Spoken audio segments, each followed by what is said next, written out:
the Lewis and Clark Expedition. After President Thomas Jefferson successfully negotiated the Louisiana Purchase from France, Jefferson tasked his personal secretary Meriwether Lewis to explore the nation's newest lands west of the Mississippi.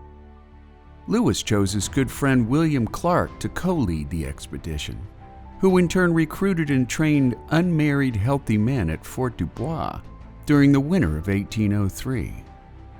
On May 14, 1804, the Corps, as they became known, set out in keelboats down the Missouri River with 45 recruits, a French Indian interpreter, a contracted boat crew, and a slave named York. During their 8,000-mile journey, Lewis and Clark encountered nearly 50 Native American tribes, and while violence was rare, in September, the Teton Sioux attempted to block the group's boats by demanding a toll, which was quickly repulsed by the Corps' superior firepower. Wintering for 5 months after building Fort Mandan in present-day Washburn, North Dakota, Lewis and Clark hired Toussaint Charbonneau as their new interpreter, allowing the trapper's Shoshone wife Sacagawea to join the expedition, who would later prove invaluable to the Corps' survival.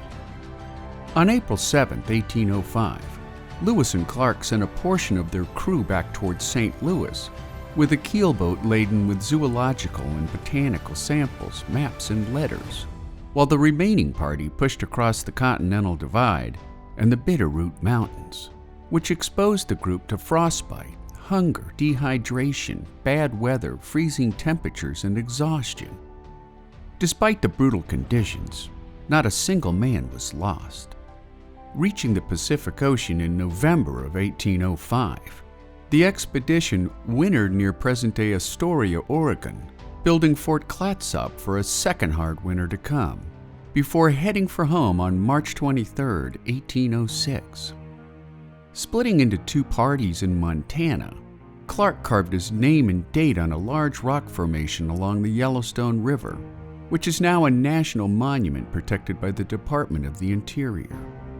2 days later, Lewis and his party faced off with 8 Blackfeet warriors near present-day Cut Bank, Montana, forcing Lewis's party to kill 2 warriors who attempted to steal weapons and horses. The 2 teams of explorers reunited on August 12th, arriving back in St. Louis on September 23rd. Lewis and Clark's 2-year expedition produced invaluable maps and geographical information about the American Northwest, while returning home with some 120 animal specimens and over 200 botanical samples, making the Lewis and Clark expedition a landmark precursor before a young nation's all-out push for westward expansion.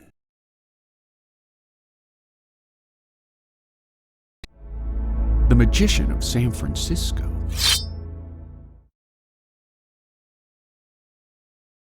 After honing his piloting skills on the Mississippi River, William Chapman Ralston arrived into San Francisco 5 years after the start of the California Gold Rush, discovering an instant boomtown lacking infrastructure, lawfulness, and stable commerce.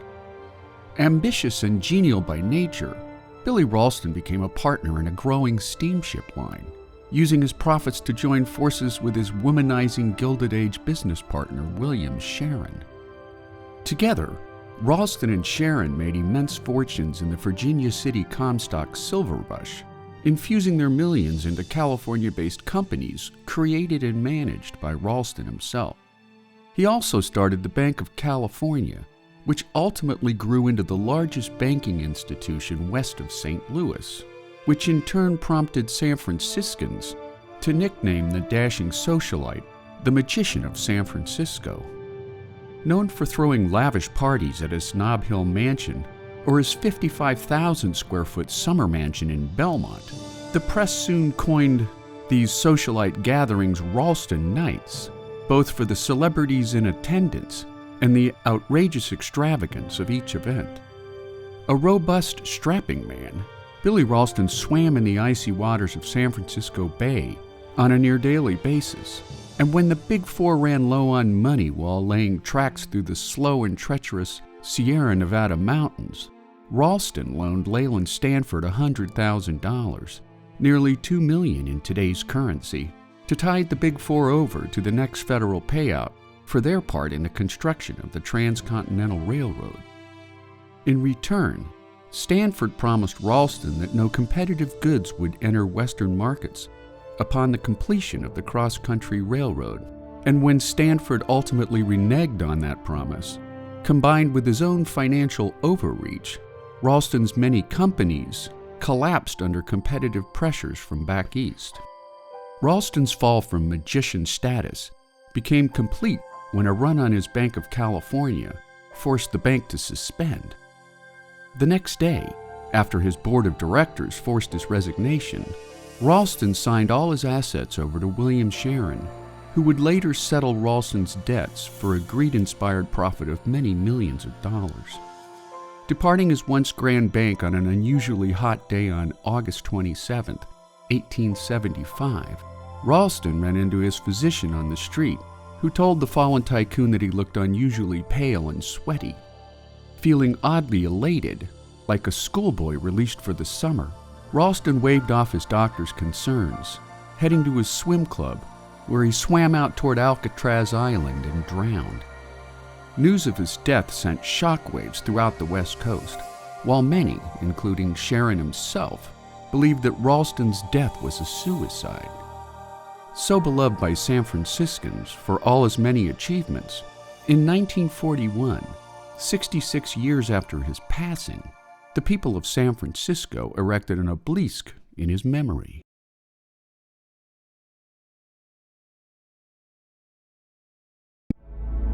The Mountain Meadows Massacre. It had been 10 years since Brigham Young had led his Latter-day Saints west to Utah, away from violent opposition in Missouri, and while the rest of the country wrestled with the question of slavery, Young was determined to build his Mormon kingdom in the deserts of Utah. While Salt Lake City comprised the second largest city west of St. Louis, new colonies of Mormons stretched for 300 miles along the Wasatch Mountains. The Mormons printed their own currency, drove federal officials out of Utah, and publicly announced that plural marriage was part of church doctrine. The practice of polygamy turned many Americans against them, including political leaders in Washington, D.C. In the election of 1856, the newly formed Republican Party ran on what they called the twin relics of barbarism, calling for the abolition of both slavery and polygamy. The Republicans lost, but the issue of polygamy was kept alive by President Buchanan in an attempt to deflect attention from the growing issue of abolition and slavery. In an attempt to snuff out Mormon polygamy, in the summer of 1857, Buchanan sent 2,500 troops to Utah to reassert federal control.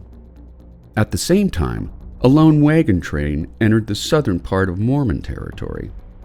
They were settlers mostly, families with small children, transiting the warmer Utah route on their way to California and a better life. On September 7, 1857, the wagon train reached the grassy knoll known as Mountain Meadows, and it was there that some 200 Paiute Indians, encouraged by the Mormons, attacked the wagon train. The immigrants managed to push the Indians back, while the Paiutes encouraged the Mormons to join in the fight to eliminate the pioneers. Elders sent a message to Brigham Young in Salt Lake City, asking what they should do.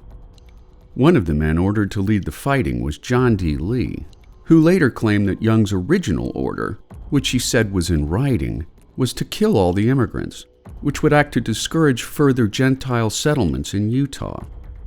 At first, Lee refused to follow Young's orders on moral grounds, but in the end, John D. Lee decided to yield to Young's will. On the morning of September 11th, he rode out to the besieged wagon train under a flag of truce. Lee assured the immigrants that they had the Indians under control, and if they would throw down their arms, the Mormons would escort them to safety. After the immigrants complied, the order was given to their Mormon escorts to do your duty. The Mormons opened fire, each man assigned to shoot the immigrant walking next to him. Then the Paiutes swept in and finished off the rest.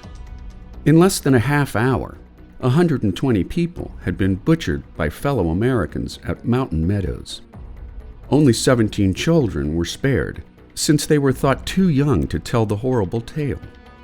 After a hasty burial of the dead in shallow graves, 2 days later, Young's order to let the immigrants go arrived at Mountain Meadows, prompting John D. Lee to ride to Salt Lake City to inform the Young about the massacre, who in turn laid all blame on renegade Paiute Indians. Meanwhile, winter had stopped the Federal Army's advance, and the Mormon War ended before it really began. In a negotiated settlement, the president pardoned Young and his followers for inciting a rebellion against federal authority, effectively ending the attempt to divert the nation's attention from the issue of slavery. 4 years later, Brigham Young visited the site of the slaughter at Mountain Meadows, where outraged federal troops had erected a makeshift monument to the dead. On it were the words, "Vengeance is mine, saith the Lord, and I will repay." Young gazed at it for a time, before ordering the monument torn down. "Vengeance is mine," he muttered, "and I have taken a little."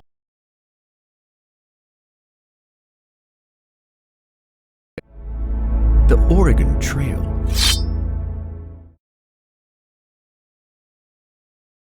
After Lewis and Clark's expedition mapped the western United States from 1803 to 1806, both their routes through the Rocky Mountains, known as the Lemhi and Lolo Passes, proved to be too treacherous for prairie schooners, which would become the vehicle of choice for some 400,000 settlers, farmers, ranchers, and miners as they immigrated toward the Pacific Ocean.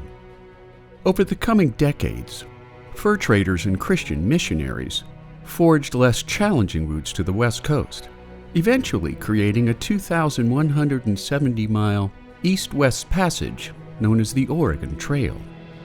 Originating in Missouri, the eastern half of the trail would also be used by travelers who veered off partway to trek the California Trail, the Mormon Trail, and the Bozeman Trail, helping to further populate the American West. But without the Oregon Trail and the Oregon Land Act of 1850, settling the West would have been a significantly more challenging proposition in America's belief in manifest destiny. Planning a 5 to 6 month trip across rugged terrain, sometimes lasting up to a year for less fortunate travelers, immigrants had to sell homes and businesses back east, along with possessions too burdensome for the bed of a 6-foot by 12-foot prairie schooner. Next came the purchase of hundreds of pounds of supplies, including flour, sugar, bacon, coffee, and salt, plus rifles and ammunition for hunting game and warding off hostile Indians. In addition to staples, prairie schooners carried water and tar buckets, along with extra wheels and axles, which were frequently broken over rugged terrain. Settlers breathed easier if they reached Independence Rock by the 4th of July, which marked the halfway point in their journey west. So many pioneers etched their names on the rock that it soon became known as the Great Register of the Desert. Even so, daunting struggles lay ahead, including the Rocky Mountains, followed by a desert passage to Fort Hall, which was the second trading post along the trail. Next came the Snake River Canyon and the Blue Mountain Crossing before reaching the end of the trail at Oregon City. According to the Oregon-California Trails Association, almost 1 in 10 pioneers who embarked on the trail died along the way, not just from hostile Indian attacks, but from infectious diseases and misfortunes such as drowning, making the Oregon Trail a mass graveyard for tens of thousands of men, women, and children. Upon the completion of the Transcontinental Railroad in 1869, the Oregon Trail quickly fell out of favor with westbound travelers, instantly shrinking the journey from 6 months to 1 week, making the Oregon Trail a vital yet bygone passageway in America's quest for westward expansion.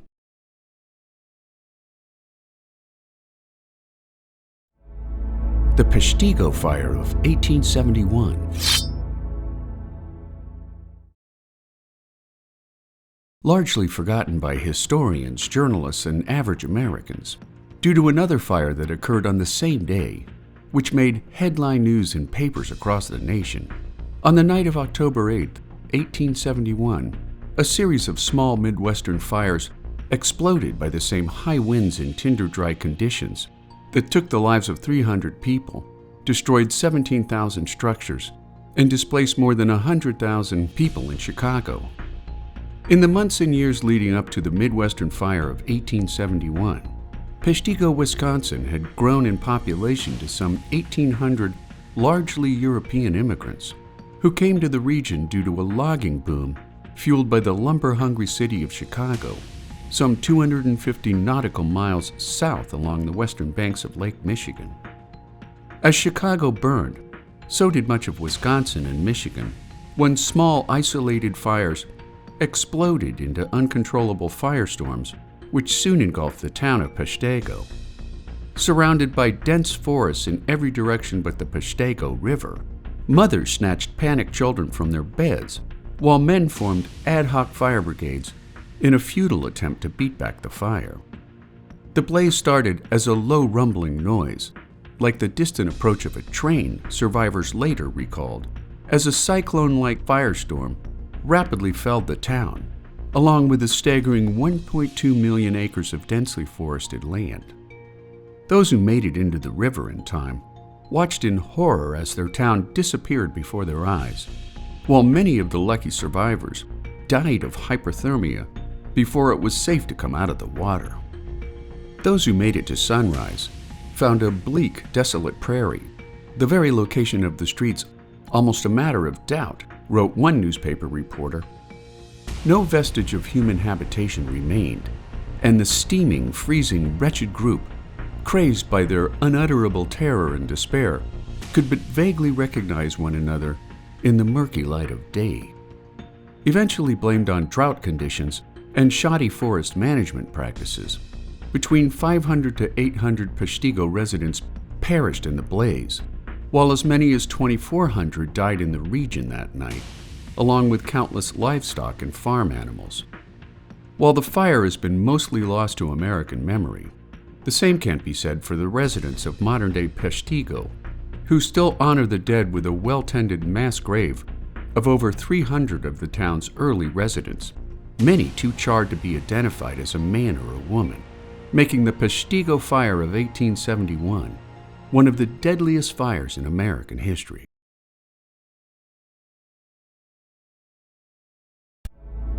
The Pony Express.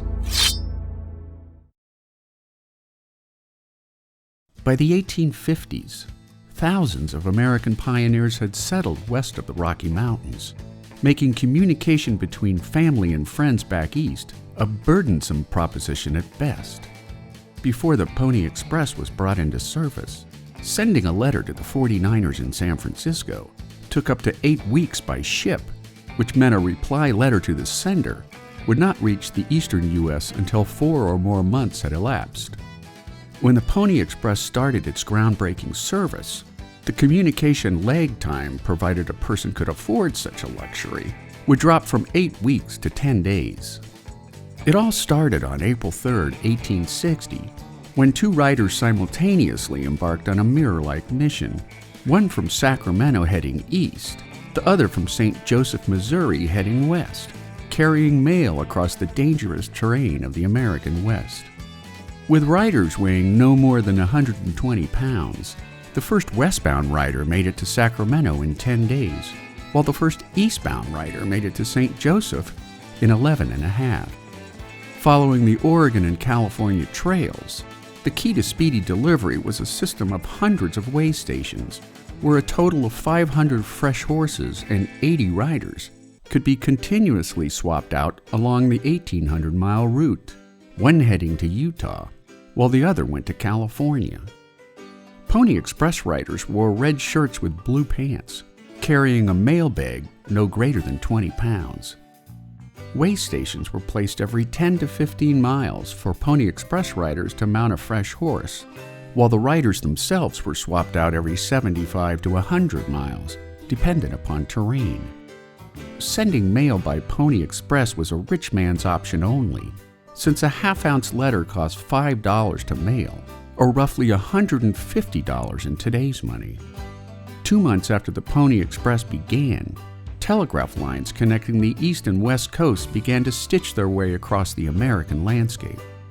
Heading west from Nebraska was the Pacific Telegraph Company, while the Overland's Telegraph Company built lines east from California until the lines joined up on October 24, 1861. On that same day, the first transcontinental telegraph service issued its first dits and dots, spelling an end 2 days later to a brief, yet much romanticized period of rough-riding mailmen.